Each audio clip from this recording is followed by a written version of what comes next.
Le souffle de l'océan, cette expression poétique, évoque une réalité scientifique d'une complexité et d'une ampleur considérable, le phénomène des marées. Ce mouvement oscillatoire des masses d'eau océaniques, à la fois régulier et d'une puissance inouïe, est une manifestation directe de l'attraction gravitationnelle exercée par les corps célestes, principalement la Lune et le Soleil, sur notre planète. Il s'agit d'une pulsation terrestre, une respiration dont le rythme est dicté par la mécanique céleste. L'origine de ce souffle réside dans les forces de marée, des forces différentielles qui résultent de la variation de l'intensité de l'attraction gravitationnelle en différents points de la Terre. La Lune, bien que beaucoup moins massive que le Soleil, est notre voisine la plus proche. Sa force gravitationnelle diminue avec le carré de la distance. Par conséquent, le côté de la Terre le plus proche de la Lune est attiré plus fortement que le centre de la Terre, et le côté opposé est attiré moins fortement. Cette différence de force tend à étirer la Terre le long de l'axe Terre-Lune, créant des renflements ou bourrelets de marée d'un côté et de l'autre de la planète. Ces bourrelets ne sont pas statiques, ils se déplacent avec la rotation de la Terre. Chaque jour, la plupart des côtes connaissent 2 marées hautes et 2 marées basses. Ce cycle semi-diurne est la conséquence directe de la présence de ces 2 bourrelets. Lorsqu'une région se trouve sous un bourrelet, l'eau y est plus profonde, c'est la marée haute. Lorsqu'elle se situe entre 2 bourrelets, l'eau se retire, c'est la marée basse. La période entre 2 marées hautes est d'environ 12 heures et 25 minutes, légèrement plus longue que la moitié d'un jour sidéral, en raison du mouvement orbital de la Lune autour de la Terre.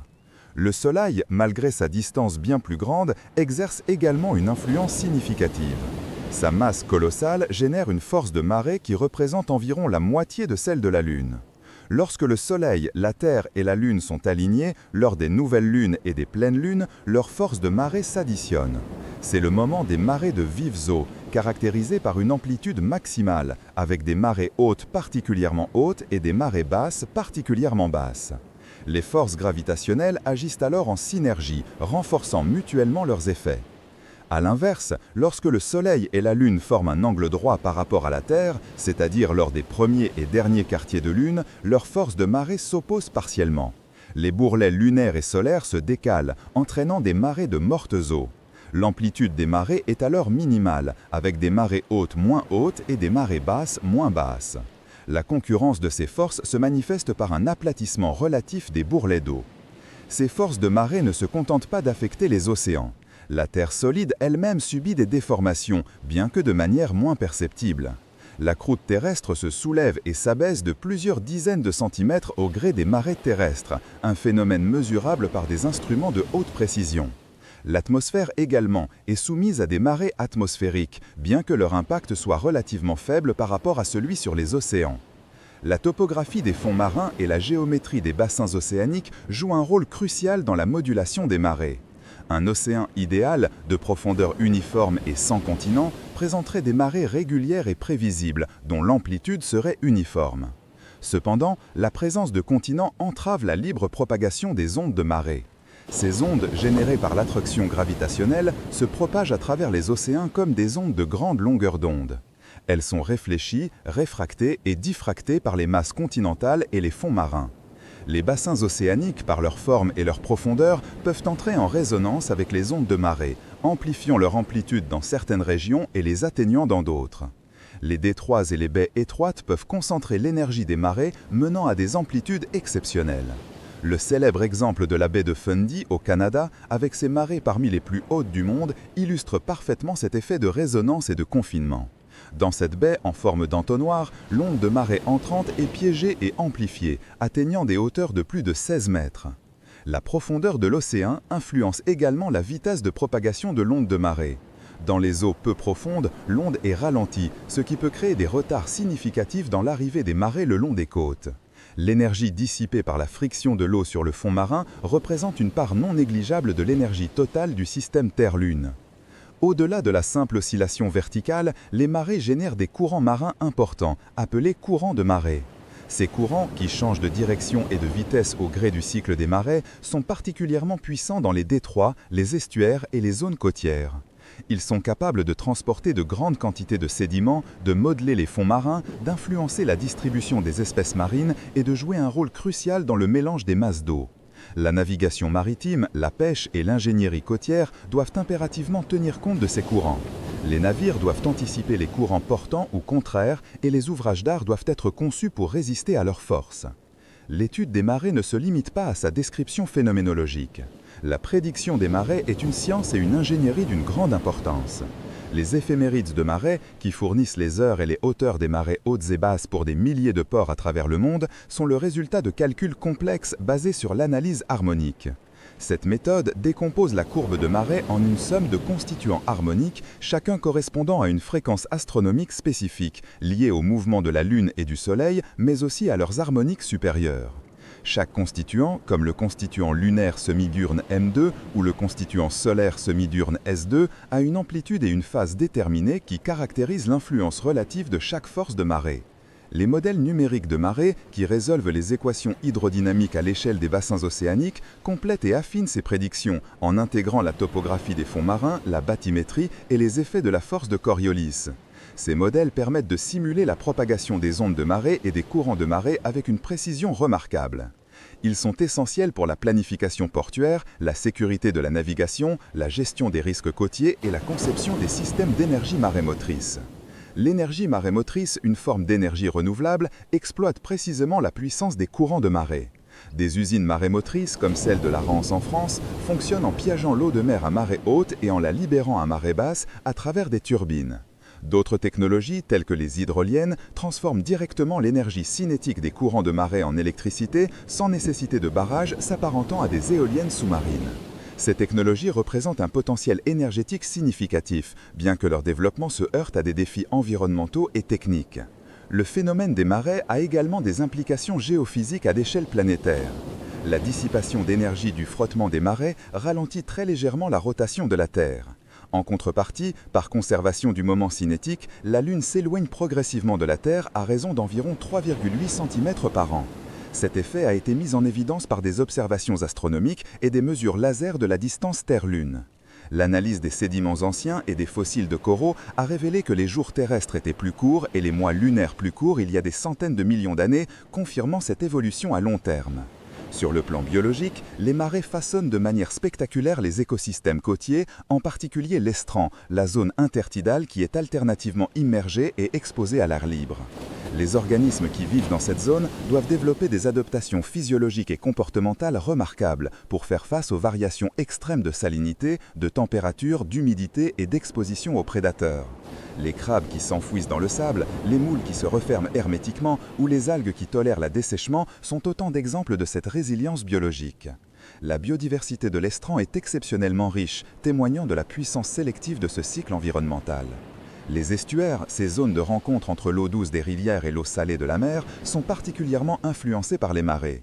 Le brassage des eaux salées et douces, la création de gradients de salinité et les courants de marée intenses en font des environnements dynamiques et productifs, servant de nurserie pour de nombreuses espèces marines et d'habitat pour des populations d'oiseaux migrateurs. La sédimentation est active, façonnant des paysages de vasières et de marais salants. Enfin, les marées sont un moteur essentiel de la circulation océanique et du mélange vertical des masses d'eau. L'énergie dissipée par les marées profondes, lorsqu'elles interagissent avec la topographie sous-marine, génère une turbulence qui contribue au mélange des eaux, ramenant des nutriments des profondeurs vers la surface et participant au transport de chaleur et de carbone à travers les océans. Ce processus est fondamental pour le maintien de l'équilibre thermique et biochimique de la planète, influençant le climat à des échelles de temps importantes. Le souffle de l'océan, les marées, est donc bien plus qu'un simple mouvement de l'eau. C'est un phénomène multifacetté, une manifestation de la gravitation universelle qui sculpte nos côtes, rythme la vie marine, influence la rotation de notre planète et représente une source d'énergie et un moteur de la dynamique océanique globale. Son étude continue de révéler la complexité et l'interconnexion des systèmes naturels, une interaction perpétuelle entre la Terre, la Lune et le Soleil. Les marées, ce phénomène quotidien et immuable, sont le reflet d'une danse cosmique orchestrée par des forces gravitationnelles à l'échelle de notre système solaire. Loin d'être de simples fluctuations aléatoires du niveau de la mer, elles incarnent la manifestation visible de l'interaction entre la Terre, la Lune et le Soleil. Comprendre les marées, c'est plonger au cœur des lois fondamentales de la physique. C'est appréhender la puissance des forces qui régissent l'univers et qui, de manière si subtile, façonnent notre planète. La force gravitationnelle, telle que décrite par Isaac Newton, est le principe directeur derrière les marées. Chaque corps doté d'une masse exerce une attraction sur tout autre corps massique. Cette force est proportionnelle au produit des masses des deux corps et inversement proportionnelle au carré de la distance qui les sépare. C'est cette loi universelle qui explique pourquoi la Lune, bien que beaucoup plus petite que le Soleil, a une influence prépondérante sur les marées terrestres. La proximité de la Lune par rapport à la Terre compense largement sa masse plus faible, rendant son effet gravitationnel différentiel sur notre planète plus significatif que celui du Soleil. L'effet différentiel est ici crucial. La Lune n'attire pas la Terre de manière uniforme sur toute sa surface. Le côté de la Terre le plus proche de la Lune est plus fortement attiré que le centre de la Terre. Et le côté de la Terre le plus éloigné de la Lune est moins fortement attiré que le centre de la Terre. Cette variation de l'attraction gravitationnelle crée une force de déformation ou force de marée. Cette force tend à étirer la Terre le long de l'axe reliant la Terre à la Lune et à la comprimer perpendiculairement à cet axe. C'est cette déformation qui génère les renflements océaniques que nous observons comme des marées hautes. Sur le côté de la Terre le plus proche de la Lune, l'océan est directement attiré vers la Lune, créant un renflement. Mais de manière contre-intuitive pour certains, un renflement se forme également sur le côté opposé de la Terre.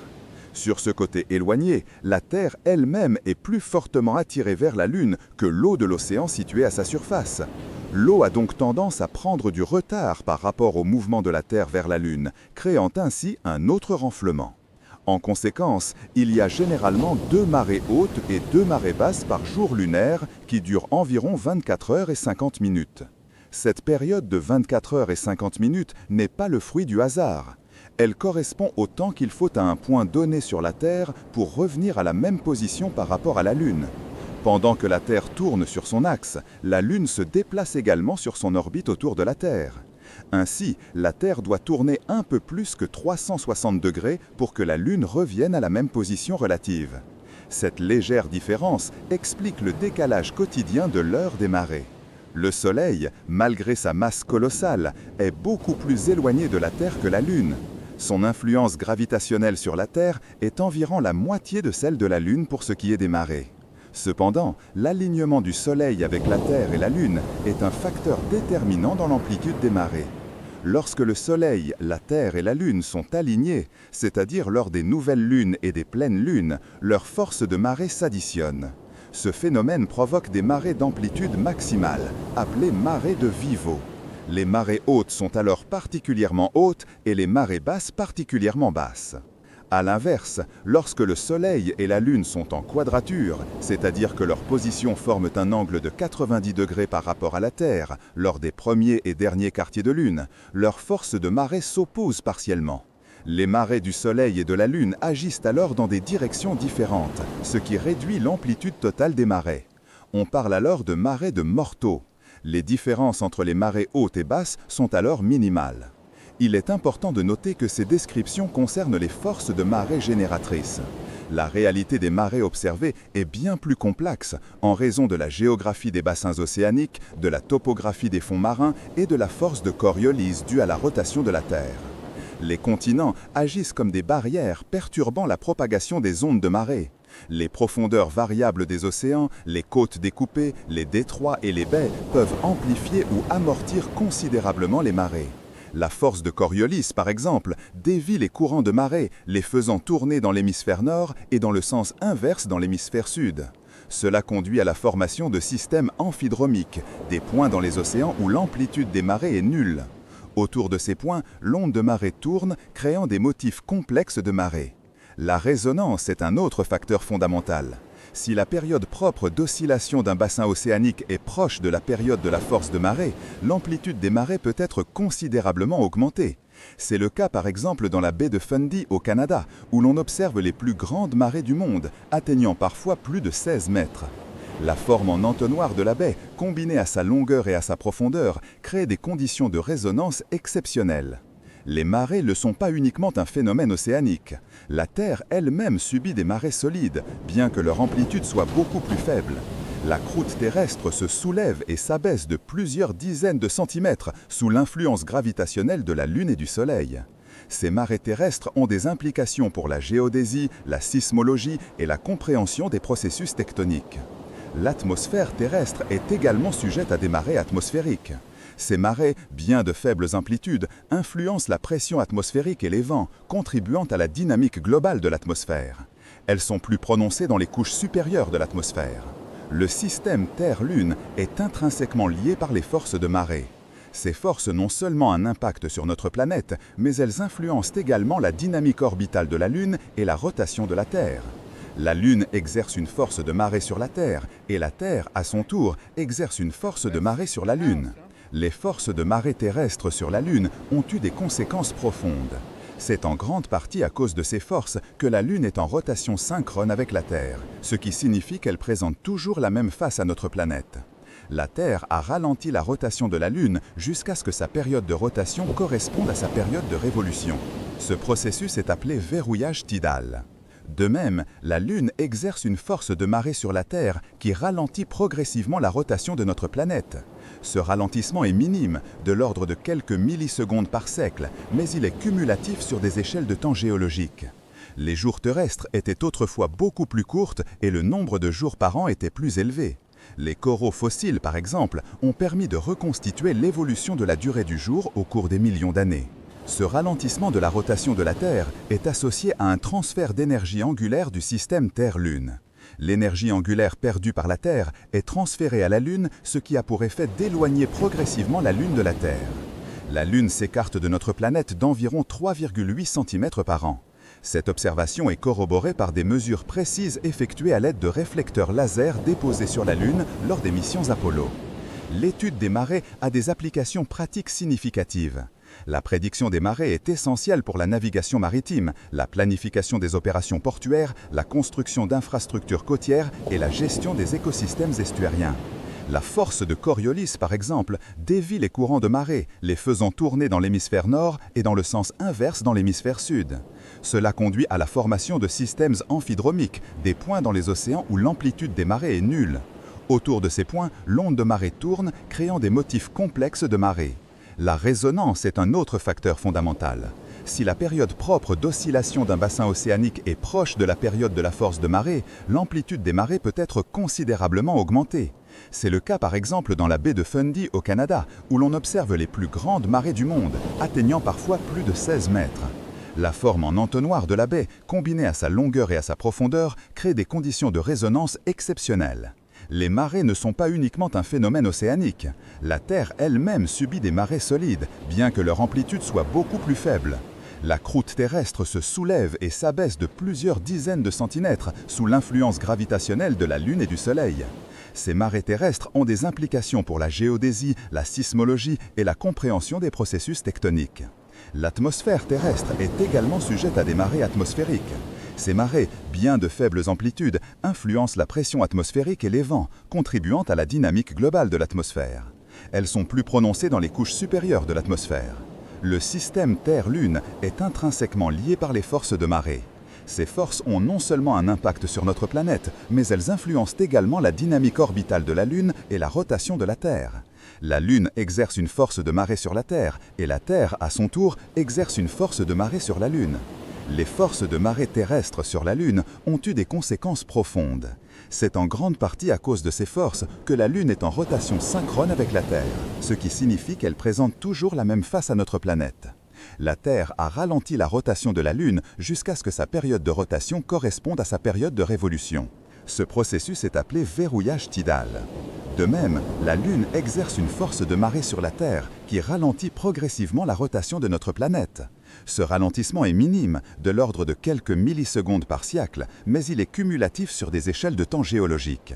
Les jours terrestres étaient autrefois beaucoup plus courtes et le nombre de jours par an était plus élevé.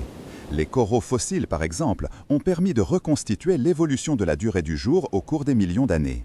Ce ralentissement de la rotation de la Terre est associé à un transfert d'énergie angulaire du système Terre-Lune.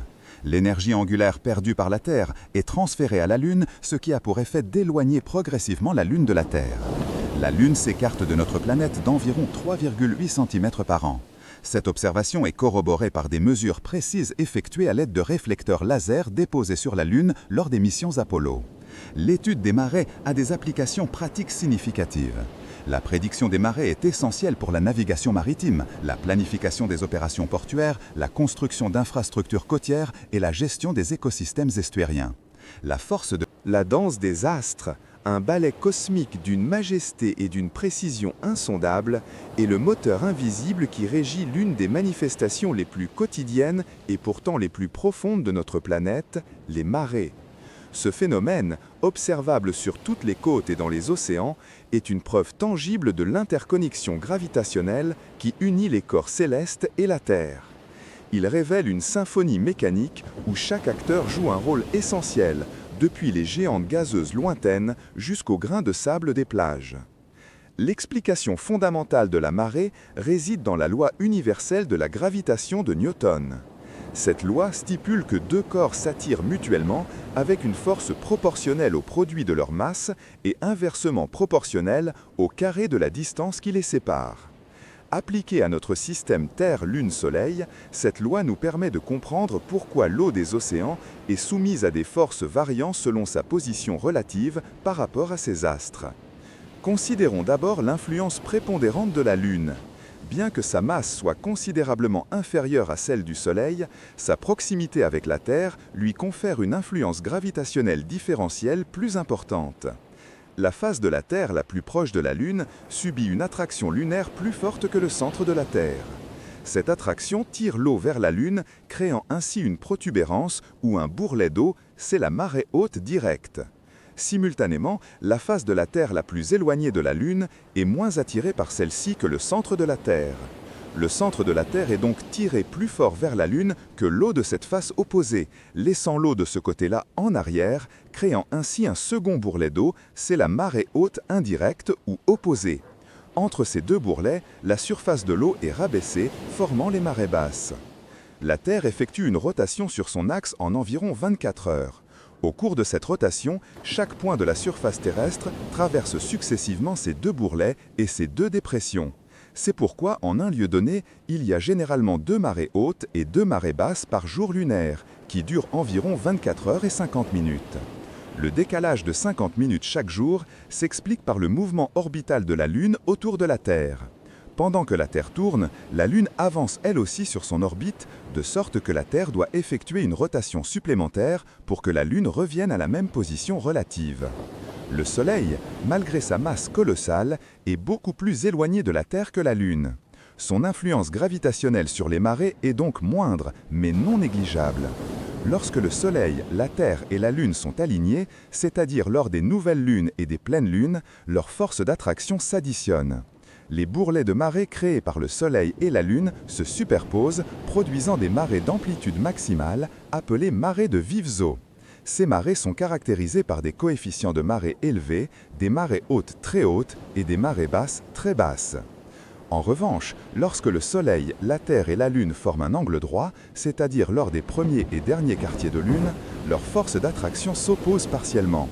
Les bourrelets de marée lunaire sont partiellement contrariés par les bourrelets solaires, ce qui réduit l'amplitude des marées. On observe alors des marées d'amplitude minimale, appelées marées de mortes eaux. Les coefficients de marée sont alors faibles, les marées hautes sont moins hautes et les marées basses sont moins basses. Cependant, la danse des astres est bien plus complexe que cette simple interaction Terre-Lune-Soleil. D'autres facteurs astronomiques modulent ces phénomènes. L'orbite de la Lune autour de la Terre n'est pas un cercle parfait, mais une ellipse.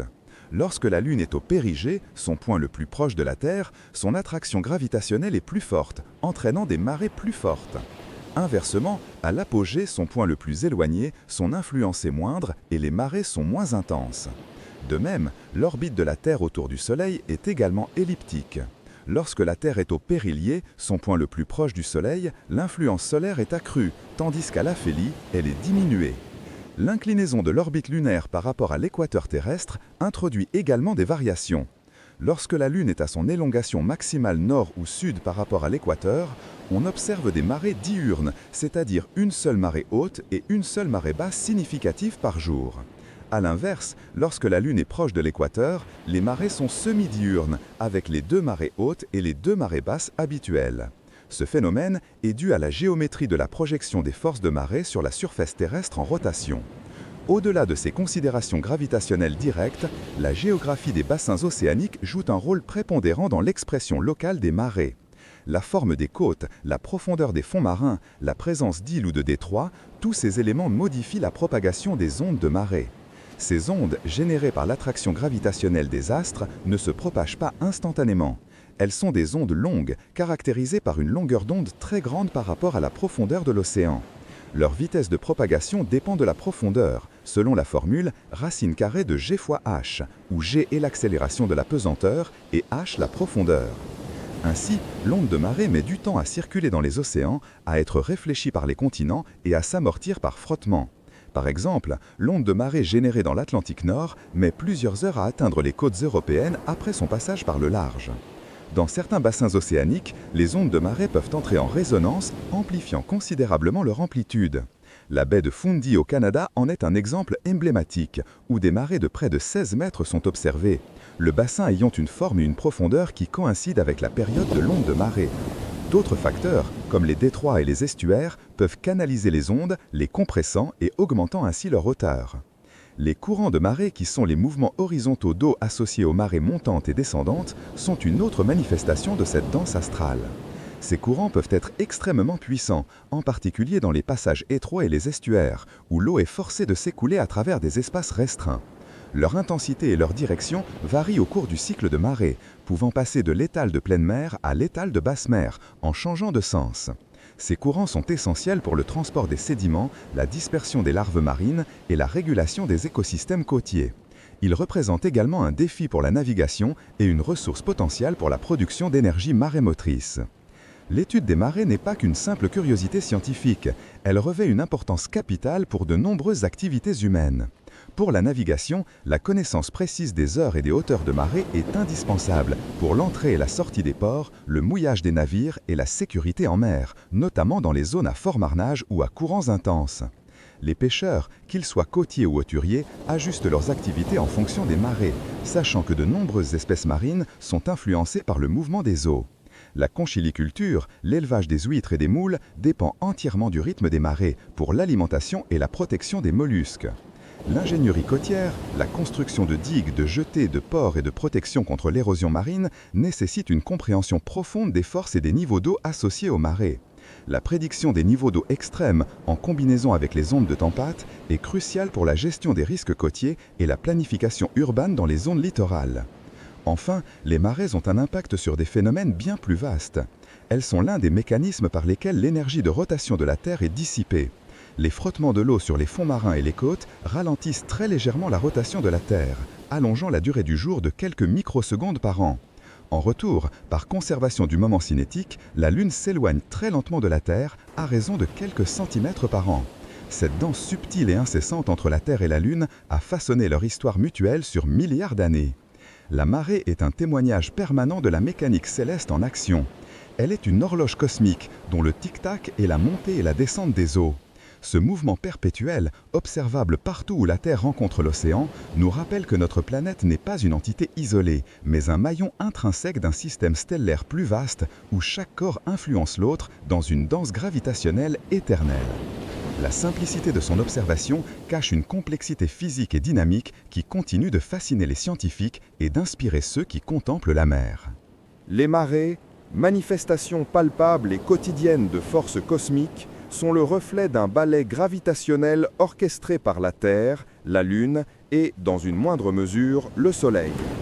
Ce phénomène, bien que familier, recèle une complexité et une régularité qui fascinent depuis l'Antiquité, influençant profondément les écosystèmes côtiers, la navigation, la pêche et même le développement des civilisations humaines. Le cycle des marées est un exemple éloquent des rythmes fondamentaux qui animent notre planète, une horloge naturelle dont la précision découle des lois universelles de la physique. Au cœur de la compréhension des marées se trouve la notion de force de gravité. La Lune, par sa proximité relative, exerce une attraction gravitationnelle inégale sur la Terre. Cette attraction est plus forte sur la face de la Terre la plus proche de la Lune et plus faible sur la face la plus éloignée. Cette différence d'attraction est ce que l'on nomme la force de marée. Elle a pour effet de déformer la surface de l'océan, créant des renflements d'eau des deux côtés de la Terre, l'un directement sous la Lune, l'autre à l'opposé. Ces renflements constituent les marées hautes, tandis que les zones situées à 90 degrés de ces renflements connaissent des marées basses. La Terre tourne sur elle-même en environ 24 heures, tandis que la Lune orbite autour de la Terre. Ces mouvements combinés expliquent la cyclicité des marées. Un point donné sur la côte passe successivement sous les deux renflements de marée, et les creux. Cependant, le cycle n'est pas exactement de 24 heures, mais d'environ 24 heures et 50 minutes. Cela est dû au fait que pendant que la Terre tourne, la Lune se déplace également sur son orbite. Il faut donc un temps supplémentaire à un point donné de la Terre pour se retrouver de nouveau aligné avec la Lune. C'est ce que l'on appelle le jour lunaire, qui détermine la durée moyenne entre deux marées hautes consécutives, soit environ 12 heures et 25 minutes. L'influence du Soleil, bien que moindre que celle de la Lune en raison de sa distance, est également significative. Lorsque la Terre, la Lune et le Soleil sont alignés, c'est-à-dire lors des nouvelles lunes et des pleines lunes, leurs forces de marée s'additionnent. Cela produit des marées de vives eaux, caractérisées par des coefficients de marée élevés, des amplitudes plus importantes entre marée haute et marée basse. A l'inverse, lorsque la Lune est en quadrature, premier et dernier quartier, c'est-à-dire que l'angle entre le Soleil, la Terre et la Lune est de 90 degrés, leurs forces de marée s'opposent partiellement. Il en résulte des marées de mortes eaux, avec des coefficients de marée faibles et des amplitudes réduites. Ce cycle des vives eaux et des mortes eaux se produit environ toutes les 2 semaines, suivant les phases de la Lune. Au-delà de ces forces astronomiques fondamentales, de nombreux facteurs géographiques et océanographiques modifient et modulent les marées. La topographie des fonds marins, la configuration des côtes, la profondeur des océans et la présence de masses continentales sont autant d'éléments qui interagissent avec la propagation de l'onde de marée. Les bassins océaniques, par exemple, ont des fréquences de résonance spécifiques. Lorsque la période de l'onde de marée est proche de la période de résonance d'un bassin, l'amplitude des marées peut être considérablement amplifiée. C'est le cas par exemple dans la baie de Fundy, au Canada, où les marées peuvent atteindre des amplitudes de plus de 16 mètres, les plus élevées du monde. La forme des côtes joue également un rôle crucial. Dans les estuaires et les baies étroites qui se rétrécissent progressivement, l'onde de marée est contrainte et son énergie est concentrée, entraînant une augmentation notable de l'amplitude. Les frottements avec le fond marin et les côtes dissipent également une partie de l'énergie de la marée, un processus qui, à l'échelle géologique, contribue au ralentissement de la rotation terrestre. Il existe également des marées dites internes, qui se manifestent au sein de la colonne d'eau et non à la surface. Elles résultent de l'interaction des courants de marée avec la stratification de l'océan, c'est-à-dire les différences de densité entre les couches d'eau. Ces marées internes peuvent avoir des amplitudes significatives, de l'ordre de plusieurs dizaines de mètres, et jouent un rôle important dans le mélange des eaux océaniques et le transport de nutriments et d'énergie à travers les bassins océaniques profonds. La prédiction des marées est une science complexe qui repose sur l'analyse harmonique des séries temporelles de niveau d'eau. Les différents facteurs influençant la marée peuvent être décomposés en constituants harmoniques, chacun ayant une période et une amplitude spécifiques. Les principaux constituants sont semi-diurnes avec 2 marées hautes et 2 marées basses par jour, lunaires et diurnes avec une seule marée haute et une seule marée basse.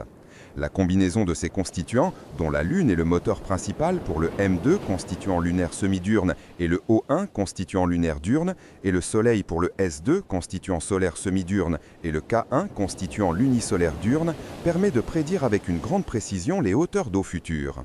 Les prédictions sont ensuite corrigées par des observations locales et des modèles numériques pour prendre en compte les effets non linéaires et les interactions complexes. Les marées exercent une influence considérable sur les écosystèmes côtiers. Les zones intertidales, par exemple, sont des environnements dynamiques où la vie marine est adaptée à des cycles d'immersion et d'émersion. Les organismes qui y vivent, des algues aux invertébrés en passant par certains poissons, ont développé des stratégies pour résister à la dessèchement, aux variations de salinité et de température et à la force des algues. Les estuaires où l'eau douce se mélange à l'eau salée sont également profondément influencés par les marées. Le courant de marée y joue un rôle essentiel dans le transport des sédiments, des nutriments et des larves de poissons et d'invertébrés, contribuant à la productivité élevée de ces milieux. Pour l'humanité, la connaissance des marais a toujours été un enjeu majeur. Les navigateurs ont depuis des siècles utilisé les marais pour entrer et sortir des ports, pour remonter les fleuves ou pour s'échouer volontairement pour nettoyer leurs navires. La pêche est également fortement dépendante des cycles de marée. De nombreuses espèces marines sont plus actives ou plus accessibles à certains stades de la marée. Les ostréiculteurs, par exemple, suivent les marées de près pour la culture de leurs huîtres. La conception et la construction d'infrastructures côtières, telles que les ports, les digues et les aménagements littoraux, intègrent également les données de marée pour garantir leur sécurité et leur fonctionnalité.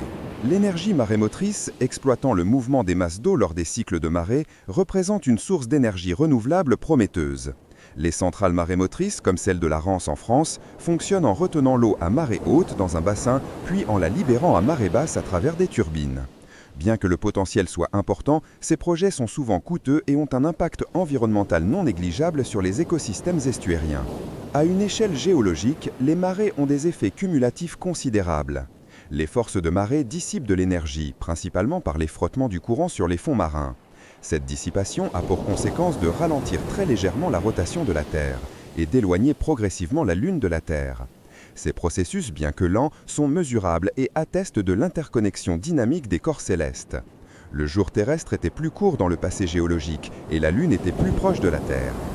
L'étude des marées continue d'évoluer, avec des modèles numériques de plus en plus sophistiqués qui intègrent une multitude de paramètres pour affiner les prédictions et mieux comprendre les dynamiques océaniques. Les satellites altimétriques, par exemple, mesurent la hauteur de la surface de l'océan avec une précision millimétrique, fournissant des données essentielles pour la validation et l'amélioration de ces modèles. Ces avancées permettent non seulement une meilleure compréhension des marées elles-mêmes, mais aussi de leur rôle dans des phénomènes plus vastes, comme la circulation océanique globale, le transport de chaleur et de nutriments, et même le changement climatique. Les marées, loin d'être un simple mouvement d'eau, sont une composante essentielle de la machinerie terrestre, un rappel constant de l'ordre et des lois qui gouvernent notre univers. L'observation des marées, ce phénomène à la fois familier et pourtant si complexe dans ses mécanismes et ses répercussions, nous invite à une réflexion profonde sur les forces qui régissent notre planète et la manière dont elles façonnent la vie. La danse incessante des océans, qui monte et descend le long des côtes, n'est pas qu'une simple curiosité naturelle. Elle est le symptôme d'une interaction gravitationnelle colossale, une symphonie cosmique dont les instruments sont la Terre, la Lune et le Soleil. À l'échelle la plus fondamentale, les marées sont la manifestation visible de l'attraction gravitationnelle. La Lune, par sa proximité, exerce la force la plus significative sur les masses d'eau de la Terre. Cette force n'est pas uniforme sur l'ensemble du globe. Elle est plus intense sur la face de la Terre directement tournée vers la Lune, tirant l'eau vers elle et créant ainsi un renflement. Simultanément, sur la face opposée de la Terre, la Lune attire la Terre elle-même avec plus de force que l'eau éloignée, ce qui a pour effet de laisser derrière elle l'eau, créant un second renflement. C'est ce principe qui explique pourquoi il y a généralement 2 marées hautes et 2 marées basses par jour lunaire, soit environ toutes les 12 heures et 25 minutes. Le Soleil, bien que beaucoup plus massif que la Lune, est également beaucoup plus éloigné. Son influence gravitationnelle sur les marées est donc moindre, représentant environ la moitié de celle de la Lune. Cependant, son rôle n'est pas négligeable. Lorsque la Terre, la Lune et le Soleil sont alignés lors des nouvelles et pleines lunes, leurs forces gravitationnelles s'additionnent. Cela entraîne des marées de plus grande amplitude, appelées marées de vives eaux, caractérisées par des marées hautes plus hautes et des marées basses plus basses. A l'inverse, lorsque la Lune est à ses premiers et derniers quartiers, elle forme un angle de 90 degrés avec le Soleil par rapport à la Terre. Leurs forces gravitationnelles s'opposent partiellement, ce qui conduit à des marées de plus faible amplitude, les marées de Morteau. Les facteurs qui influencent l'amplitude des marées sont multiples et dépassent la simple danse gravitationnelle. La géographie des bassins océaniques joue un rôle prépondérant. La forme des côtes, la profondeur des fonds marins, la présence d'îles ou de détroits, tous ces éléments peuvent amplifier ou atténuer les marées. Par exemple, dans les estuaires en forme d'entonnoir, comme celui de la baie de Fundy au Canada, les marées peuvent atteindre des amplitudes extraordinaires. L'eau y est forcée dans un espace de plus en plus étroit et peu profond, ce qui concentre l'énergie de la marée et la fait monter à des niveaux spectaculaires. À l'inverse, dans les mers intérieures ou les océans très ouverts, les marées peuvent être quasi imperceptibles. La rotation de la Terre introduit également un effet Coriolis qui dévie les courants de marée, affectant leur direction et leur force.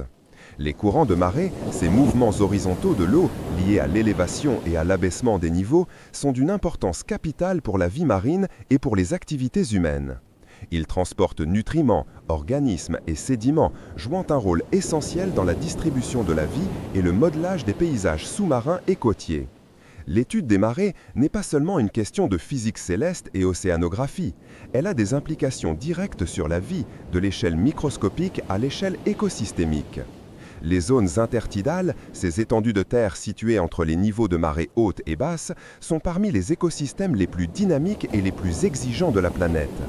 Les organismes qui y vivent doivent faire face à des changements radicaux et cycliques de leur environnement. Ils sont alternativement submergés et exposés à l'air, confrontés à des variations extrêmes de température, de salinité, d'humidité et d'exposition aux prédateurs. Les adaptations des espèces intertidales sont des exemples remarquables de l'ingéniosité de l'évolution. Les bernites et les patelles, par exemple, sont dotés de coquilles coniques robustes et d'un pied musculeux leur permettant de s'accrocher fermement aux rochers, résistantes aux vagues. Elles sont également capables de retenir l'eau sous leurs coquilles pour éviter la dessécation lorsque l'exposition à l'air. Les crabes, les anémones de mer et de nombreuses espèces d'algues ont développé des stratégies pour tolérer ces conditions fluctuantes, qu'il s'agisse de se cacher dans des crevasses, de produire des composés chimiques protecteurs ou d'adopter des cycles de vie synchronisés avec les marées. Les marées influencent également les cycles de reproduction de nombreuses espèces marines. Certains poissons, comme le grognon sur les côtes de Californie, pondent leurs œufs sur le sable lors des marées de vives eaux, s'assurant que la marée suivante ne les emportera pas avant leur éclosion. Les oiseaux de rivage, quant à eux, adaptent leur période de recherche de nourriture aux marées basses, lorsque les vasières et les plages sont exposées, offrant une abondance d'invertébrés à débusquer. Au-delà de l'écosystème direct des zones intertidales, les marées ont des répercussions plus larges. Les estuaires, où l'eau douce des rivières se mélange à l'eau salée de la mer, sont des environnements hautement productifs et diversifiés, en grande partie grâce à l'action des marées qui favorisent le brassage des eaux, l'apport de nutriments et le transport des larves et des juvéniles. Ces zones sont des pouponnières essentielles pour de nombreuses espèces de poissons et de crustacés, jouant un rôle vital dans le maintien des populations marines côtières. L'histoire humaine est également intimement liée aux marées. Depuis des millénaires, les civilisations côtières ont appris à vivre et à s'adapter à ce rythme océanique. Les pêcheurs ont développé des techniques et des calendriers basés sur les marées pour optimiser leur prise. La navigation maritime dépendait et dépend toujours de la connaissance précise des marées pour l'entrée des ports, le franchissement des bancs de sable ou des passages étroits. Les ports ont été construits en tenant compte des variations de niveau d'eau, certains nécessitant des écluses pour maintenir un niveau d'eau constant pour les navires. L'exploitation des marées comme source d'énergie est une autre facette de cette interaction. Les usines marémotrices, comme celle de la Rance en France, exploitent la différence de hauteur d'eau entre la marée haute et la marée basse pour générer de l'électricité. Bien que leur impact environnemental et leur coût de construction soient des défis, le potentiel énergétique des marées, renouvelable et prévisible, reste un domaine d'intérêt majeur dans la quête de sources d'énergie durables. La connaissance des marées est également cruciale pour la sécurité côtière. Les phénomènes extrêmes, comme les ondes de tempête générées par de fortes dépressions et amplifiées par les marées de vives eaux, peuvent avoir des conséquences dévastatrices sur les infrastructures côtières et les populations. La prévision précise des marées, combinée à la modélisation des conditions météorologiques, permet d'anticiper ces événements et de mettre en place des mesures de protection. Malgré notre compréhension avancée, les marées continuent de présenter des défis scientifiques. La modélisation précise des marées à l'échelle globale et locale est un domaine de recherche constant, intégrant de plus en plus de données satellitaires et de calculs complexes. Les changements climatiques introduisent de nouvelles incertitudes. L'élévation du niveau de la mer, même de quelques dizaines de centimètres, amplifie l'impact des marées, rendant les zones côtières plus vulnérables aux inondations et à l'érosion. La modification des profondeurs des océans, due à la fonte des glaces et la dilatation thermique de l'eau, peuvent potentiellement altérer les résonances des bassins océaniques et donc l'amplitude des marées. En fin de compte, la marée est bien plus qu'une simple oscillation du niveau de la mer. Elle est une force vitale qui rythme les écosystèmes côtiers, sculpte les paysages, influence le climat et a façonné l'histoire et le développement des sociétés humaines. Elle nous rappelle la connectivité des systèmes terrestres, de l'attraction gravitationnelle des corps célestes aux subtiles adaptations des organismes vivants. L'observation attentive de ce phénomène nous offre une fenêtre sur la complexité et la beauté des interactions naturelles qui animent notre monde. L'histoire de l'humanité est intrinsèquement liée à sa capacité à comprendre et à exploiter les forces de la nature. Parmi ces forces, les marées, ces pulsations régulières des océans, ont toujours représenté un défi et une opportunité.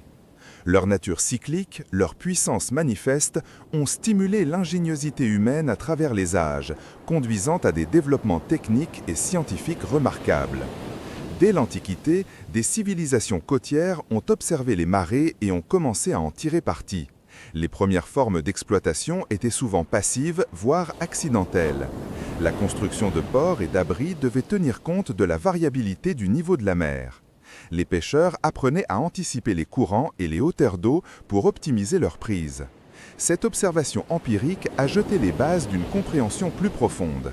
Des digues rudimentaires ont pu être érigées pour protéger des terres basses ou pour créer des bassins de rétention permettant une pisciculture primitive, exploitant le flux et le reflux pour renouveler l'eau ou piéger le poisson. Le Moyen-Âge européen a vu l'émergence d'une application plus sophistiquée de l'énergie marémotrice, les moulins à marée. Ces structures ingénieuses étaient conçues pour capter l'eau montante dans un réservoir et la relâcher à marée descendante, actionnant ainsi une roue hydraulique. L'emplacement de ces moulins était crucial, nécessitant des estuaires ou des criques offrant un marnage suffisant et une topographie permettant la construction d'un bassin de retenue efficace. Des exemples de ces moulins subsistent encore aujourd'hui, notamment en Bretagne ou sur les côtes britanniques, témoignant d'une ingénierie pré-industrielle remarquable. Ces moulins servaient à moudre le grain, à scier le bois ou à d'autres tâches nécessitant une force motrice et représentaient une source d'énergie renouvelable et prévisible bien avant que le concept ne soit formalisé. Leur conception nécessitait une compréhension précise des cycles lunaires et solaires qui influencent l'amplitude des marées, permettant ainsi d'optimiser leur fonctionnement. La construction de ces ouvrages impliquait des compétences en hydraulique, en maçonnerie et en charpenterie, souvent transmises de génération en génération. La révolution industrielle, avec son appétit insatiable pour l'énergie, a quelque peu relégué les marées au second plan. La machine à vapeur et l'exploitation des combustibles fossiles offraient des solutions plus concentrées et plus facilement transportables.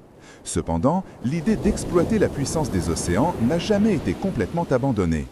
Au XXe siècle, avec la prise de conscience des limites des ressources fossiles et de l'impact environnemental de leur combustion, l'intérêt pour l'énergie marémotrice a connu un renouveau. Le premier grand projet d'envergure moderne fut l'usine marémotrice de la Rance, en France, inaugurée en 1966. Cette réalisation a marqué une étape majeure dans l'histoire de l'énergie renouvelable. Le principe est similaire à celui des moulins à marée, mais à une échelle considérablement augmentée. Un barrage est construit sur un estuaire, créant un bassin de retenue. Des turbines sont intégrées au barrage et sont activées par le flux et le reflux de l'eau. La Rance est unique par sa capacité à générer de l'électricité à la fois à marée montante et à marée descendante grâce à des turbines réversibles. La conception de ce complexe a nécessité des avancées significatives en ingénierie civile, en hydrodynamique et en électrotechnique. Les défis étaient immenses, gérer des débits d'eau colossaux, concevoir des turbines capables de résister à la corrosion de l'eau salée et aux forces importantes exercées par les courants, et intégrer le tout dans un réseau électrique existant. La construction a impliqué d'années de recherche, des études environnementales approfondies et des investissements colossaux, démontrant la volonté humaine de dompter des forces naturelles à une échelle inédite. Après la Rance, d'autres projets ont vu le jour, bien que moins nombreux que les centrales hydroélectriques fluviales. Des usines marémotrices ont été construites en Corée du Sud, comme celle de Siwa Lake, et des projets sont à l'étude ou en développement dans d'autres régions du monde présentant un fort marnage, telles que la baie de Fundy au Canada ou certaines côtes russes et britanniques. Chaque site présente ses propres spécificités géographiques et océanographiques, nécessitant des adaptations et des innovations techniques particulières. Au-delà des barrages marénoteurs, la recherche se tourne vers de nouvelles technologies pour exploiter l'énergie des marées. Les hydroliennes, par exemple, fonctionnent sur un principe similaire aux éoliennes, mais sont immergées sous l'eau. Elles convertissent l'énergie cinétique des courants de marée en électricité. L'avantage principal des hydroliennes est leur moindre impact environnemental par rapport aux barrages marémoteurs, car elles ne modifient pas significativement l'écosystème estuarien. Cependant, elles présentent leurs propres défis techniques, résistance à la corrosion, maintenance en milieu subaquatique, protection contre les collisions avec la faune marine et optimisation du rendement dans des courants souvent turbulents. Des prototypes et des fermes hydroliennes expérimentales sont en cours de développement, notamment au Royaume-Uni et en France, démontrant la persévérance de la recherche dans ce domaine. L'énergie marémotrice, qu'elle soit exploitée par des barrages ou des hydroliennes, offre des avantages distincts. C'est une source d'énergie renouvelable et prévisible. Contrairement à l'énergie solaire ou éolienne, qui sont intermittentes et dépendent des conditions météorologiques, les marées sont régulières et leurs cycles peuvent être calculés avec une grande précision des années à l'avance. Cette prévisibilité est un atout majeur pour la stabilité des réseaux électriques. Elle réduit la dépendance aux combustibles fossiles et contribue à la réduction des émissions de gaz à effet de serre. Cependant, l'énergie marémotrice n'est pas sans inconvénients et défis. Le coût de construction initiale est très élevé, notamment pour les barrages marémoteurs, en raison de l'ampleur des ouvrages et de la complexité de l'ingénierie nécessaire pour résister aux forces de l'océan. Les impacts environnementaux potentiels sont également une préoccupation. Un barrage marémoteur peut modifier l'écosystème d'un estuaire, affectant la sédimentation, la salinité de l'eau, la migration des poissons et la faune et la flore locale. Des études d'impact environnemental très poussées sont nécessaires avant toute construction et des mesures d'atténuation doivent être mises en place. La recherche se concentre sur des conceptions qui minimisent ces impacts, comme l'intégration de passes à poissons ou de mécanismes de régulation du débit.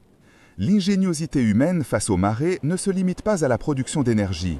Elle s'étend à la navigation, à la protection côtière et à la gestion des ressources maritimes. Les cartographes et les marins ont développé des tables de marée de plus en plus précises, permettant une navigation sûre dans les estuaires et dans mes ports.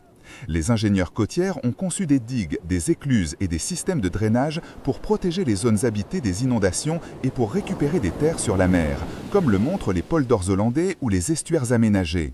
Ces projets nécessitent une compréhension approfondie de la dynamique des fluides, de la géomorphologie côtière et des forces sédimentaires. La construction de ces infrastructures, souvent monumentales, témoigne d'une persévérance et d'une capacité à anticiper les risques naturels à long terme. Aujourd'hui, l'étude des marées continue de progresser grâce à des modélisations numériques de plus en plus sophistiquées, à l'utilisation de satellites pour mesurer les variations du niveau de la mer et à des capteurs océanographiques avancés. Ces outils permettent à mieux comprendre les phénomènes complexes des marées, leurs interactions avec les courants océaniques et leur influence sur le climat mondial. Cette compréhension approfondie est essentielle pour optimiser les futures technologies d'exploitation de l'énergie marémotrice et pour mieux s'adapter aux changements futurs, notamment l'élévation du niveau de la mer. L'histoire de l'humanité et les marées est une illustration éloquente de la relation constante entre l'homme et son environnement.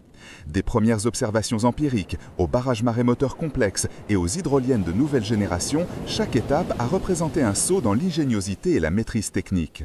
Face à la nécessité de diversifier nos sources d'énergie et de réduire notre empreinte environnementale, les marées continuent de représenter une promesse d'énergie durable et prévisible.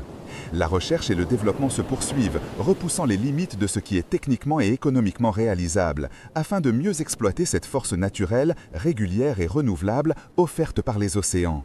Cette quête incessante de solutions, cette adaptabilité face aux défis naturels sont des marqueurs fondamentaux de l'intelligence et de la résilience humaine. Les marées, phénomènes cycliques régis par l'attraction gravitationnelle de la Lune et du Soleil, exercent une influence profonde et multiforme sur les écosystèmes côtiers et estuariens. Cette force omniprésente sculpte les paysages, régule les cycles biogéochimiques et détermine la distribution spatiale et temporelle d'une multitude d'organismes vivants. L'ampleur de cet impact varie considérablement en fonction de l'amplitude des marées, de la topographie locale et de la nature des substrats. Dans les zones intertidales, l'alternance d'immersion et d'émersion crée un environnement extrême, caractérisé par des variations drastiques de salinité, de température et d'oxygène. Seuls les organismes dotés d'adaptations physiologiques et comportementales spécifiques peuvent y prospérer. Les algues, par exemple, développent des mécanismes de protection contre la dessiccation et les rayons UV lors de la basse marée, tandis que de nombreux invertébrés, comme les moules et les balanes, se referment hermétiquement pour conserver leur humidité. Les bivalves filtreurs, tels que les huîtres, suspendent leur alimentation lorsque les eaux se retirent et reprennent leur activité de filtration dès le retour de la mer.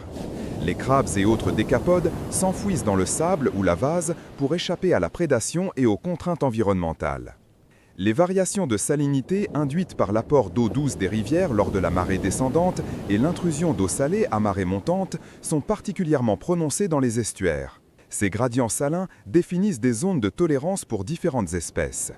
Les herbiers marins, par exemple, sont souvent confinés aux zones de salinité stable, tandis que les mangroves et les marais salants, situés plus en amont, tolèrent des fluctuations plus importantes.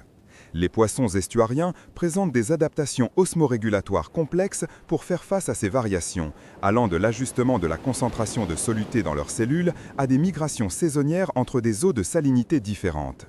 Certains poissons euryalins, comme l'éperlan, sont capables de vivre dans des environnements très variés, allant de l'eau douce à l'eau de mer. La température d'eau dans l'intertidal est également soumise à des fluctuations extrêmes. Lors de la basse marée, la température peut augmenter significativement sous l'effet du rayonnement solaire, ou chuter drastiquement en hiver. Ces variations influencent directement les taux métaboliques des organismes et leur distribution. Les espèces intertidales ont développé des tolérances thermiques larges ou des comportements d'évitement, comme l'enfouissement dans le substrat plus frais.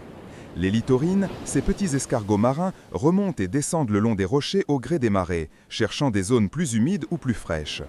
L'oxygène dissous, crucial pour la respiration de la plupart des organismes aquatiques, peut également varier fortement.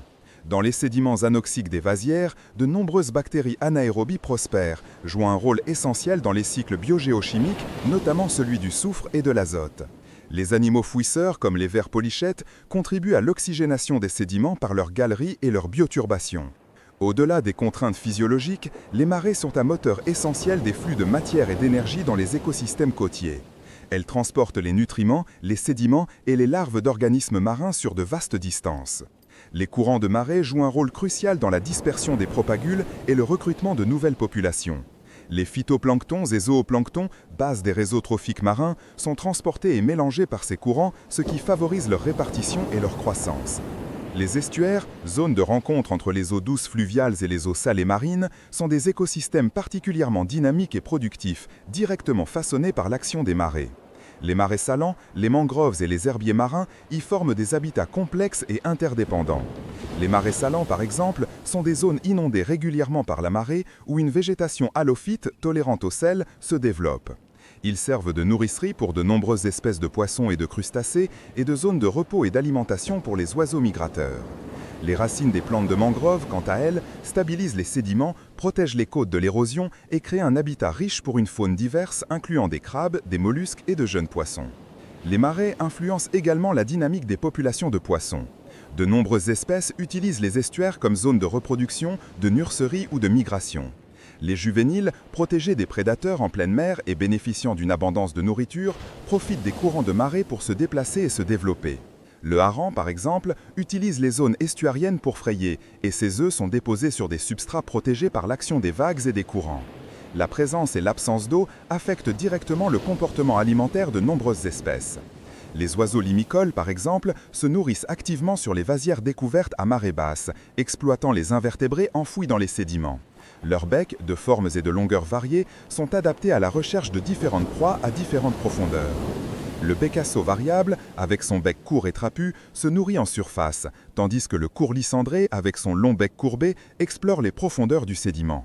Les marées ont également un impact sur la géomorphologie des côtes. L'érosion et le dépôt de sédiments sont directement influencés par les courants de marée. Les deltas, les estuaires et les lagunes côtières sont des formations géomorphologiques complexes dont la dynamique est en grande partie déterminée par l'interaction entre les marées, les apports fluviaux et l'action des vagues. Les chenaux de marée, ces passages sinueux dans les zones intertidales, sont constamment remodelés par le flux et le reflux des eaux. Les effets des marées ne se limitent pas aux écosystèmes côtiers. Les marées internes, générées par l'interaction des courants de marée avec les reliefs sous-marins, peuvent influencer la stratification des masses d'eau et le mélange océanique en pleine mer. Ces phénomènes peuvent avoir des répercussions sur la distribution des nutriments et la productivité primaire dans les océans profonds. Les vagues de marée internes peuvent ainsi transporter des eaux riches en nutriments des profondeurs vers la surface, stimulant la production de phytoplancton. Dans le contexte du changement climatique, les impacts des marées sont sujets à des modifications importantes. L'élévation du niveau de la mer, par exemple, modifie la zone intertidale, pouvant entraîner une submersion permanente de certains habitats côtiers et un déplacement des limites écologiques vers l'intérieur des terres. Cela peut entraîner une perte d'habitat comme les marais salants et les mangroves, qui ont une capacité limitée à migrer vers l'intérieur en raison des infrastructures humaines ou des reliefs. L'intensification des événements météorologiques extrêmes, tels que les tempêtes et les ondes de tempête, augmente les effets des marées hautes, augmentant les risques d'inondation et d'érosion côtière. Ces événements peuvent dégrader les habitats, éroder les plages et les dunes et perturber les cycles de vie des organismes marins. Les écosystèmes, déjà fragilisés par la pression anthropique, sont d'autant plus vulnérables. Les modifications des régimes de marée, bien que plus subtiles, peuvent également avoir des conséquences significatives. Des altérations dans l'amplitude ou la fréquence des marées, dues à des aménagements côtiers ou à des changements climatiques, peuvent perturber les cycles de vie des espèces dépendantes de ces rythmes. Par exemple, des changements dans le calendrier des marées peuvent désynchroniser les pontes de certaines espèces de poissons avec leur zone de frai. La pollution, qu'elle soit chimique ou plastique, interagit également avec les marées. Les courants de marée peuvent transporter les polluants sur de vastes distances, les dispersant dans les écosystèmes côtiers et estuariens.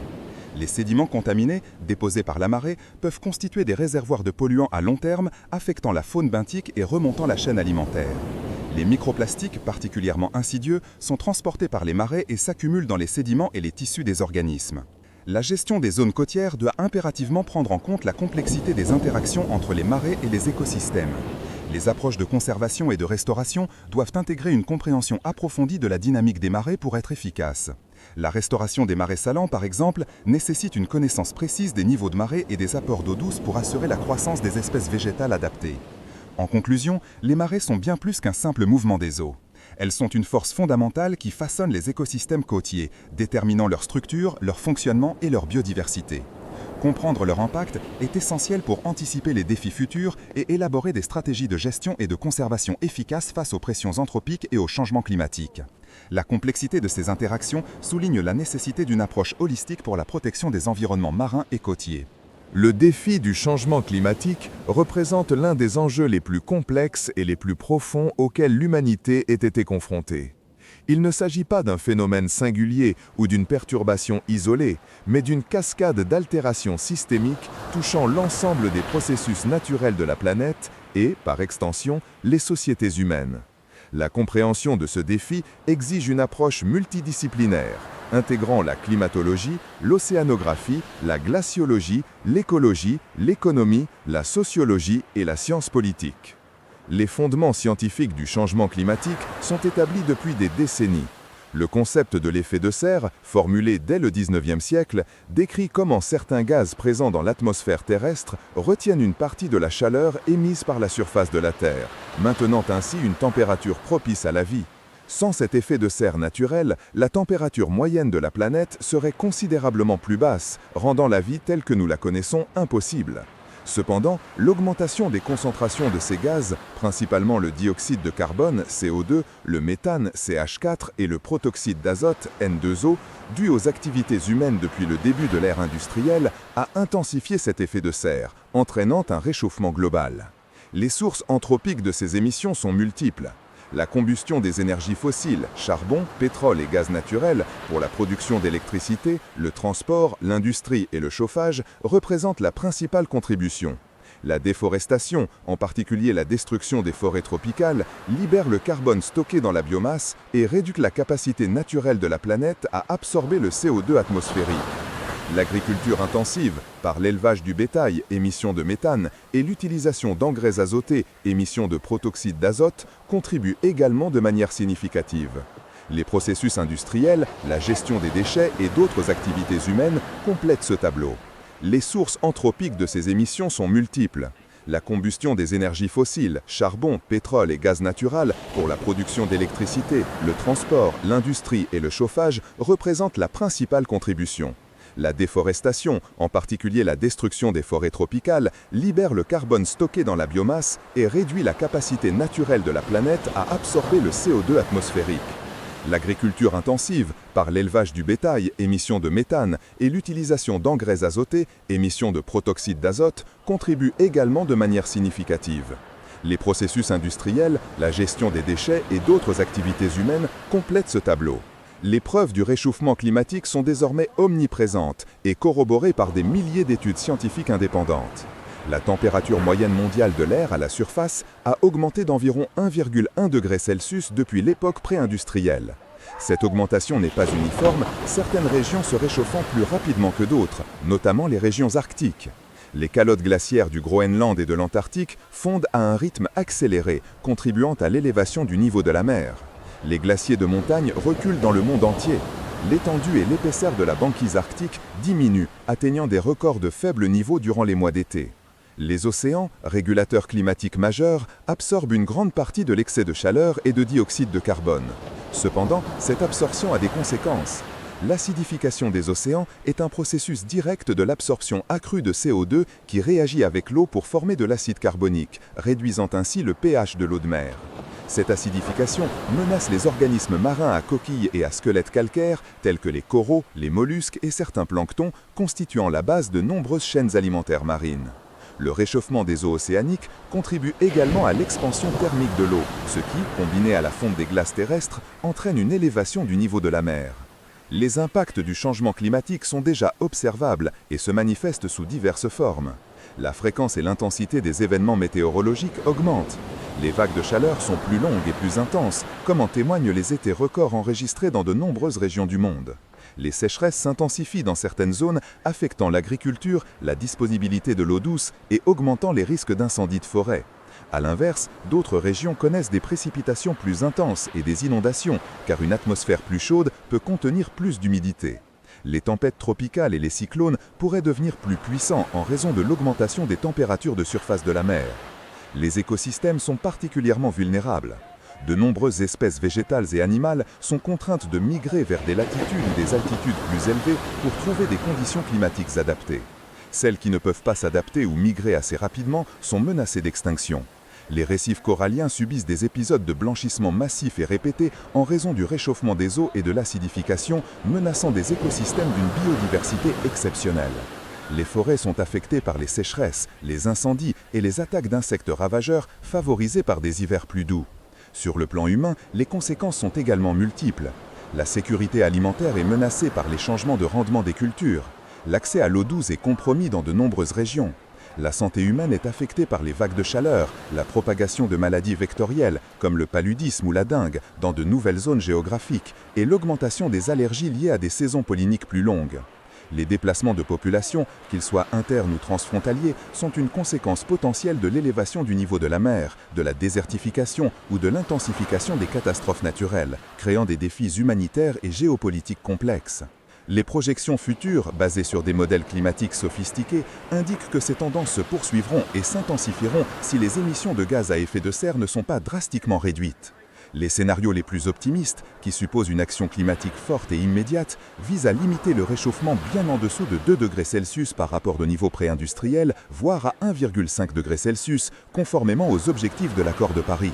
Les scénarios les plus pessimistes, sans réduction significative des émissions, prévoient un réchauffement de plusieurs degrés supplémentaires, avec des conséquences potentiellement irréversibles et catastrophiques. L'élévation du niveau de la mer est une préoccupation majeure. Même avec une stabilisation des températures, le niveau de la mer continuera de monter pendant des siècles en raison de l'inertie thermique des océans et de la fonte progressive des grandes calottes glaciaires. Des villes côtières majeures, des infrastructures portuaires et des écosystèmes côtiers seront directement menacés. De petites îles et des deltas de rivières densément peuplés pourraient devenir inhabitables. La question de l'attribution est cruciale. Si la variabilité naturelle du climat existe et a toujours existé, les analyses scientifiques démontrent que la majeure partie du réchauffement observé depuis le milieu du XXe siècle est très probablement due aux activités humaines. Les modèles climatiques ne peuvent reproduire la tendance au réchauffement sans inclure l'influence des gaz à effet de serre anthropiques. La distinction entre variabilité naturelle et changement climatique d'origine humaine est une pierre cornerstone de la science climatique moderne. Face à ce défi, deux approches principales se dégagent, l'atténuation et l'adaptation.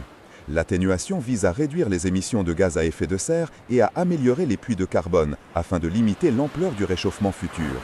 Cela implique une transition énergétique massive vers les énergies renouvelables, solaires, éoliens, hydroélectriques, géothermiques, l'amélioration de l'efficacité énergétique dans tous les secteurs, le développement de technologies de capture et de stockage du carbone, la promotion de pratiques agricoles durables, la réforestation et la préservation des forêts existantes. Des changements profonds dans les modes de consommation et de production sont également nécessaires. L'adaptation, quant à elle, consiste à ajuster les systèmes humains et naturels aux impacts actuels et futurs du changement climatique. Cela peut inclure la construction de digues pour protéger les zones côtières, le développement de cultures résistantes à la sécheresse ou aux inondations, l'amélioration des systèmes d'alerte précoce pour les événements météorologiques extrêmes, la gestion durable des ressources en eau, la relocalisation des infrastructures vulnérables et la restauration des écosystèmes pour renforcer leur résilience. L'adaptation est d'autant plus urgente que certains impacts sont déjà inévitables. Ces deux approches ne sont pas mutuellement exclusives, mais complémentaires. Une atténuation insuffisante rendra l'adaptation plus difficile, plus coûteuse et potentiellement impossible dans certains cas. A l'inverse, l'adaptation est indispensable pour gérer les impacts inévitables, même avec une atténuation ambitieuse.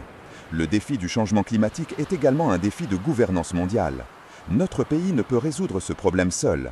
Les négociations internationales, sous l'égide des Nations Unies, la Convention cadre des Nations Unies sur les changements climatiques, CNNUCC, visent à coordonner les efforts mondiaux.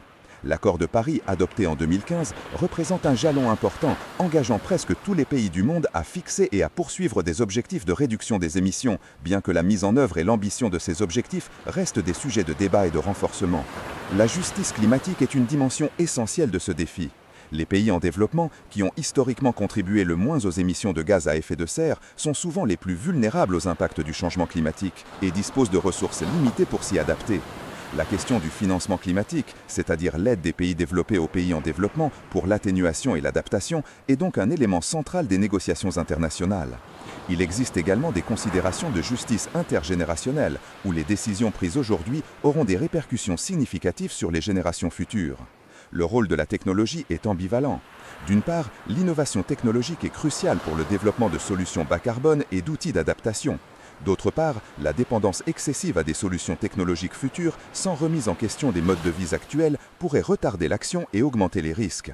Des technologies émergentes, comme la géo-ingénierie, qui vise à manipuler le système climatique à grande échelle pour contrer le réchauffement, sont sujettes à des débats intenses en raison de leurs incertitudes, de leurs risques potentiels et de leurs implications éthiques. La dimension économique du changement climatique est immense. Les coûts de l'inaction, sous forme de catastrophes naturelles, de perte de productivité agricole, de dégradation des infrastructures et d'impact sur la santé, sont potentiellement bien supérieurs aux coûts de la transition vers une économie décarbonée. De nouvelles opportunités économiques se dessinent également dans les secteurs des énergies renouvelables, de l'efficacité énergétique, de l'économie circulaire et des technologies vertes. Cependant, la transition implique des défis de reconversion pour les industries et les travailleurs dépendants des énergies fossiles, nécessitant des politiques de transition justes. En résumé, le défi du changement climatique est une problématique multidimensionnelle, ancrée dans la science, mais aux répercussions économiques, sociales, environnementales et éthiques profondes. Il exige une transformation systémique de la société, non seulement en termes de technologie et d'infrastructures, mais aussi de valeurs, de comportements et de modes de gouvernance. La compréhension de sa complexité est une première étape. Les marées, ce phénomène quotidien, séculaire, façonnent nos littoraux et influencent une multitude de processus naturels. Leur observation attentive et leur compréhension approfondie révèlent des interactions complexes entre des corps célestes et les masses d'eau de notre planète. Ce n'est pas simplement une question de niveau d'eau qui monte et descende, c'est une danse cosmique, une manifestation tangible de lois physiques universelles. Pour saisir l'essence des marées, il est impératif de se défaire d'une vision simpliste et d'adopter une perspective globale. Le principal moteur des marées est l'attraction gravitationnelle de la Lune, puis, dans une moindre mesure, celle du Soleil. Cette force, telle que formulée par Newton, est directement proportionnelle au produit des masses des corps et inversement proportionnelle au carré de la distance qui les sépare. Or, la Terre n'est pas un point unique dans l'espace, c'est un corps étendu, et chaque particule d'eau à sa surface ressent une attraction gravitationnelle légèrement différente de celle ressentie par le centre de la Terre ou par d'autres particules d'eau. C'est cette différence d'attraction, ou force de marée, qui est le mécanisme fondamental. Imaginons la Terre et la Lune. La Lune attire l'eau de la Terre. L'eau située du côté de la Terre le plus proche de la Lune est attirée plus fortement que le centre de la Terre. Et le centre de la Terre est attiré plus fortement que l'eau située du côté le plus éloigné de la Lune. Cette différence de force crée un étirement. Du côté le plus proche de la Lune, l'eau est tirée vers la Lune, formant une protubérance. Mais une protubérance se forme également du côté opposé de la Terre. Cela peut sembler contre-intuitif à première vue. En fait, du côté opposé, la Terre elle-même est tirée vers la Lune plus fortement que l'eau qui s'y trouve, laissant l'eau derrière, créant ainsi une autre protubérance. La Terre elle-même est étirée dans cette configuration. C'est pourquoi nous observons généralement 2 marées hautes et 2 marées basses par jour lunaire, qui durent environ 24 heures et 50 minutes. Le Soleil, bien que beaucoup plus massif que la Lune, est également beaucoup plus éloigné. Son influence gravitationnelle totale sur la Terre est considérablement plus grande que celle de la Lune, mais la différence de son attraction sur les côtés proches et lointains de la Terre est moindre. C'est cette force de marée différentielle qui est pertinente. L'influence du Soleil est environ la moitié de celle de la Lune. Lorsque le Soleil, la Terre et la Lune sont alignés, c'est-à-dire lors des nouvelles lunes et des pleines lunes, leurs forces de marée s'additionnent. C'est ce que l'on appelle les marées de Viveau. Les marées hautes sont alors particulièrement hautes et les marées basses particulièrement basses. Les amplitudes des marées sont maximales. A l'inverse, lorsque le Soleil et la Lune sont à angle droit par rapport à la Terre, c'est-à-dire lors des premiers et derniers quartiers de Lune, leurs forces de marée s'opposent partiellement. Les marées sont alors de faible amplitude, avec des marées hautes moins hautes et des marées basses moins basses. Ce sont les marées de Morteau. Il est important de noter que ces protubérances d'eau ne se déplacent pas instantanément avec la position de la Lune. La masse d'eau a une inertie et sa dynamique est complexe. Les continents, la profondeur des océans, la forme des bassins océaniques et les forces de Coriolis introduisent des délais et des modifications significatives dans la propagation des ondes de marée. L'onde de marée ne circule pas librement. Elle est contrainte par les limites des bassins océaniques et se réfléchit sur les côtes. Les bassins océaniques ont des fréquences de résonance. Si la période naturelle d'un bassin se rapproche de la période de la force de marée lunaire ou solaire, cela peut amplifier considérablement l'amplitude des marées dans cette région. La baie de Fundy au Canada est un exemple emblématique de ce phénomène, où l'on observe certaines des plus grandes amplitudes de marée au monde, atteignant parfois plus de 16 mètres. Sa forme en entonnoir et sa longueur particulière agissent comme une caisse de résonance pour l'onde de marée. Les marées ne sont pas uniquement des phénomènes océariques. La Terre solide elle-même subit des déformations dues aux forces de marée, bien que de manière bien moins perceptible. Ces marées terrestres ou marées de la croûte peuvent provoquer des élévations et des affaissements du sol de l'ordre de plusieurs dizaines de centimètres, qui sont mesurables avec des instruments de précision comme les gravimètres. Ces déformations ont des implications pour la sismologie et la géodésie. La dissipation d'énergie due au frottement des marées est un processus continu. L'eau qui se déplace sur le fond marin et le long des côtes rencontre des obstacles, ce qui entraîne une conversion de l'énergie cinétique de l'onde de marée en chaleur. Cette dissipation d'énergie a une conséquence astronomique notable. Elle ralentit la rotation de la Terre et augmente la distance entre la Terre et la Lune. Le jour terrestre s'allonge progressivement et la Lune s'éloigne lentement de nous, à raison d'environ 3,8 cm par an. Ce processus est une preuve de la conservation du moment angulaire dans le système Terre-Lune. Les marées peuvent être diurnes, semi-diurnes ou mixtes. Une marée diurne présente une marée haute et une marée basse par jour lunaire. Une marée semi-diurne présente 2 marées hautes et 2 marées basses de hauteur comparable par jour lunaire. Une marée mixte est un mélange des deux, avec des hauteurs inégales entre les 2 marées hautes ou les 2 marées basses. La prédominance d'un type ou de l'autre dépend de la topographie locale des fonds marins et de la latitude, ainsi que des caractéristiques de résonance des bassins océaniques. Par exemple, les marées en mer de Chine méridionale sont souvent diurnes, tandis que celles de l'Atlantique sont typiquement semi-diurnes. La phase et l'amplitude des marées sont également influencées par la déclinaison de la Lune, c'est-à-dire son angle par rapport à l'équateur terrestre. Lorsque la Lune est directement au-dessus de l'équateur, les 2 protubérances de marée sont symétriques par rapport à l'équateur. Mais lorsque la Lune est à une latitude élevée, les protubérances sont décalées, entraînant des inégalités diurnes marquées dans les marées semi-diurnes. De même, la distance entre la Terre et la Lune varie au cours de l'orbite lunaire, puisque celle-ci est elliptique. Lors de son périgée, la Lune est plus proche de la Terre, et ses forces de marée sont plus fortes, résultant en des marées de périgée avec des amplitudes légèrement augmentées. À l'apogée, c'est l'inverse. La prédiction des marées est une science et un art combinés.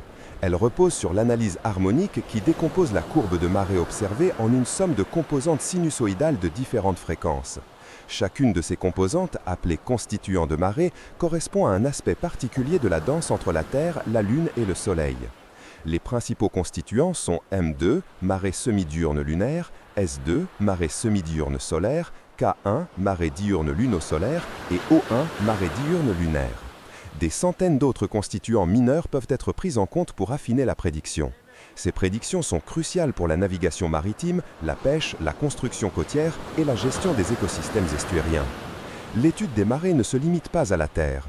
D'autres corps célestes dans notre système solaire, notamment les satellites naturels de planètes géantes, sont également soumis à des forces de marée intenses. Le cas le plus frappant est celui d'Io, une lune de Jupiter.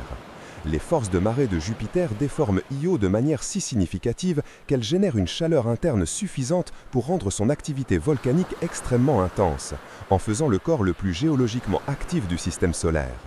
De même, les océans souterrains de lunes comme Europe, Ganymède et Encelade sont maintenus à l'état liquide par la chaleur de friction générée par les forces de marée. Comprendre les marées, c'est comprendre un aspect fondamental de la mécanique céleste et de la dynamique des fluides. C'est appréhender comment des forces apparemment lointaines peuvent avoir des conséquences directes et mesurables sur notre environnement terrestre. Ce n'est pas simplement un phénomène qui déplace l'eau, c'est un mécanisme qui influence les courants océaniques, la salinité des estuaires, la migration des espèces marines, l'érosion côtière et même la production d'énergie renouvelable via les usines marémotrices. L'observation des marées au fil des siècles a permis d'affiner notre connaissance du système solaire. Les écarts entre les prédictions et les observations ont souvent mené à la découverte de nouvelles interactions ou à la correction de paramètres astronomiques. Les enregistrements de marégraphes, parfois séculaires, fournissent des données inestimables pour l'étude des variations du niveau de la mer sur le long terme, les changements climatiques et les mouvements tectoniques. En somme, les marées sont un laboratoire naturel où l'on peut observer les principes de la gravitation, de la mécanique des fluides, de la dynamique terrestre et de l'astronomie.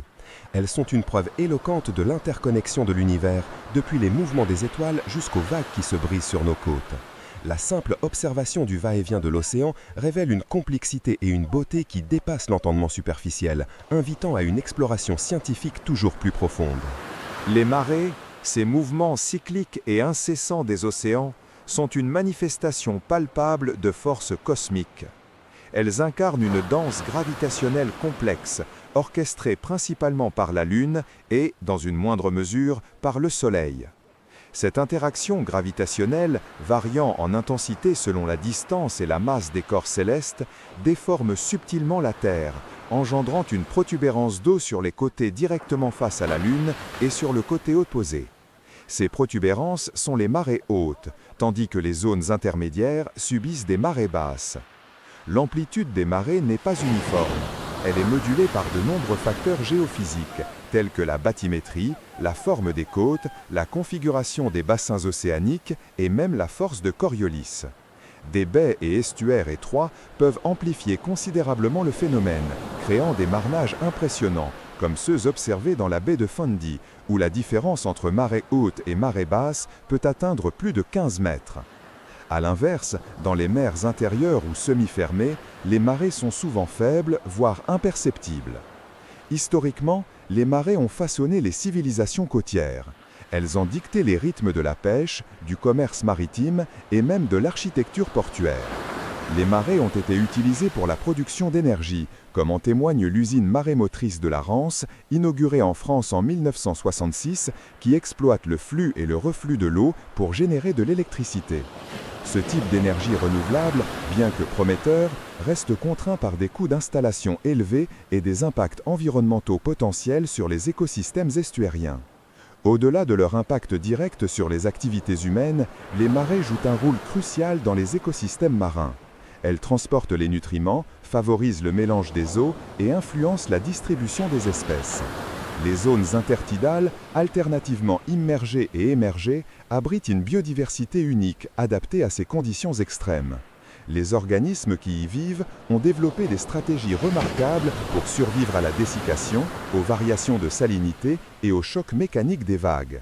L'étude de ces écosystèmes offre des perspectives fascinantes sur la résilience du vivant face aux contraintes environnementales. Cependant, l'avenir des océans est teinté d'incertitudes.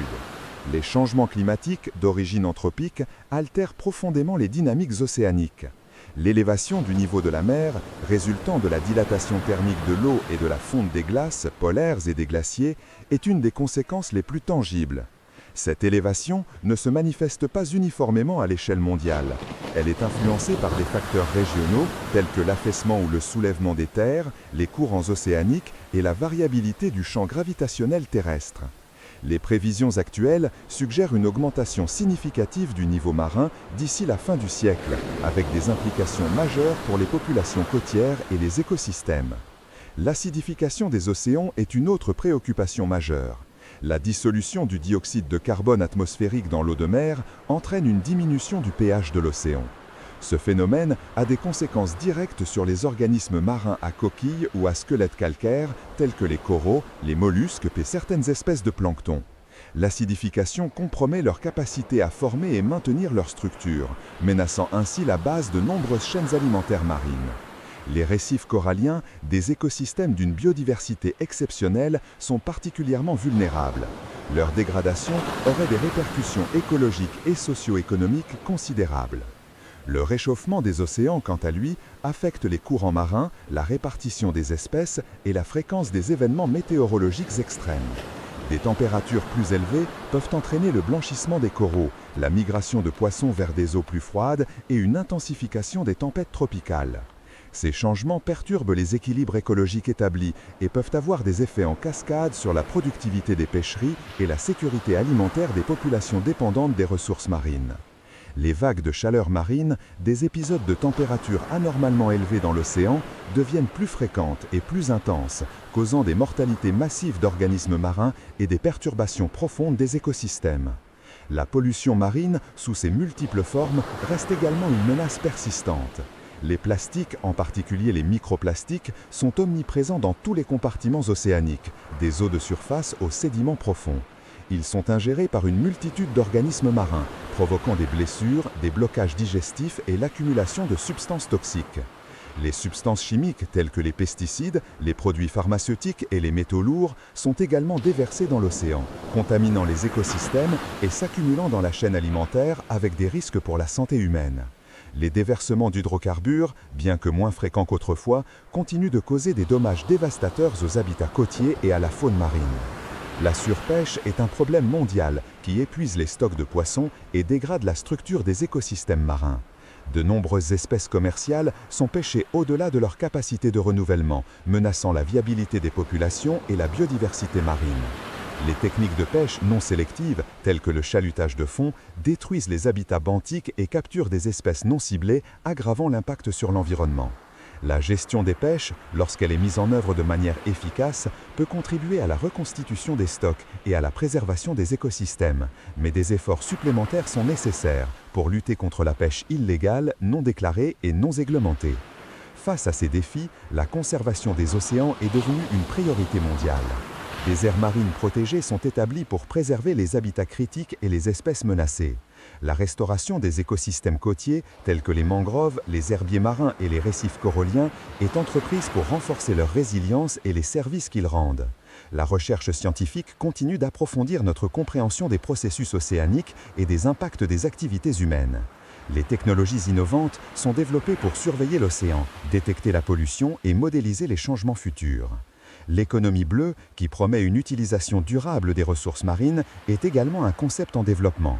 Elle vise à concilier le développement économique avec la préservation des écosystèmes marins, en encourageant des pratiques telles que l'aquaculture durable, le tourisme responsable et l'exploitation des énergies marines renouvelables. La coopération internationale est essentielle pour relever les défis transfrontaliers que posent les océans, tels que la gestion des stocks de poissons migrateurs, la lutte contre la pollution plastique et la régulation des activités en haute mer. La gouvernance des océans nécessite une approche intégrée qui prenne en compte les interconnexions entre les écosystèmes terrestres et marins. La réduction des émissions de gaz à effet de serre, la limitation de la pollution terrestre et la gestion durable des ressources en douceur sont autant de mesures qui ont des répercussions positives sur la santé des océans. L'éducation et la sensibilisation du public sont également fondamentales pour favoriser un changement de comportement et une prise de conscience collective de l'importance vitale des océans pour la planète. Les marées, dans leur constance millénaire, nous rappellent la puissance et la complexité des systèmes naturels. Elles nous offrent une perspective sur les cycles profonds de la Terre et sur l'interconnexion de toutes choses. L'avenir des océans dépendra de notre capacité à comprendre ces dynamiques, à anticiper les changements et à agir de manière responsable. La préservation de ces vastes étendues d'eau salée, qui couvrent plus de 70% de la surface du globe, est une condition sine qua non pour la survie et le bien-être de l'humanité et de toutes les formes de vie sur Terre. L'océan n'est pas seulement une ressource à exploiter, c'est un système vivant complexe qui régule le climat, produit une grande partie de l'oxygène que nous respirons et abrite une biodiversité inestimable.